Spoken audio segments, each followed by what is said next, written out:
বঙ্গোপসাগরে ক্রমেই ভয়ঙ্কর রূপ নিচ্ছে ঘূর্ণিঝড় শক্তি বাড়িয়ে তা এখন পরিণত হয়েছে এক প্রবল ঘূর্ণিঝড়ে। আবহাওয়াবিদদের মতে এই ঘূর্ণিঝড়ের নামকরণ করেছে শ্রীলঙ্কা শক্তি। যদিও সরাসরি বাংলার উপকূলে আছড়ে পড়ার সম্ভাবনা নেই, তবুও সুন্দরবনের দ্বীপাঞ্চলে বাড়ছে উদ্বেগ। রাজ্যের বিভিন্ন প্রান্তে গত কয়েকদিন ধরেই চলছে ঝড় ও বৃষ্টি। বিশেষ করে দক্ষিণ ২৪ পরগনার উপকূলবর্তী ব্লকগুলোতে এখন তীব্র প্রস্তুতির ছবি। ঘূর্ণিঝড়ের আশঙ্কায় দফায় দফায় বৈঠক করেছেন প্রশাসনিক আধিকারিকরা। বিশেষ নজরে রাখা হচ্ছে সাগর, নামখানা, কাকদ্বীপ ও গঙ্গাসাগর এলাকা। সাগর ব্লকে চলছে সতর্কতা প্রচার। কপিলমুনির আশ্রম ও আশেপাশের সমুদ্র সৈকতে মাইকিং করে জানানো হচ্ছে পুণ্যার্থীদের স্নানের পর দ্রুত নিরাপদ স্থানে ফিরে যেতে।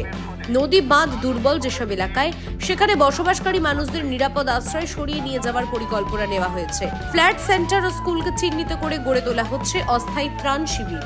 সিভিল ডিফেন্সের কর্মীরা প্রতিটি উপকূল তীরবর্তী এলাকায় মাইকিং করে মানুষকে সতর্ক করছেন। আলিপুর আবহাওয়া দফতরের তথ্য অনুযায়ী বঙ্গোপসাগরের গভীরে নিম্নচাপের জেরে প্রবল বৃষ্টি হচ্ছে উপকূলবর্তী জেলাগুলিতে। যদিও মূল আছড়ে পড়ার সম্ভাবনা রয়েছে গুজরাটের কচ্ছ এবং পাকিস্তানের করাচিতে, তবুও তার পার্শ্ব প্রতিক্রিয়া থেকে মুক্ত নয় পশ্চিমবঙ্গের উপকূল এলাকা।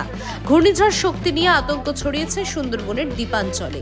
তবে ঘূর্ণিঝড়ের প্রকৃত গতিপথ যেমনই হোক না কেন, প্রস্তুতি নিতে চাই আগেভাগেই। আর সেই লক্ষ্যে ঘূর্ণিঝড় শক্তি মোকাবেলায় সর্বোচ্চ সতর্কতায় সাগর ব্লক প্রশাসন জনগণকে সময় মতো সতর্ক করে, আশ্রয়ের ব্যবস্থা করে আর বিপদ আসার আগেই মোকাবিলা করে।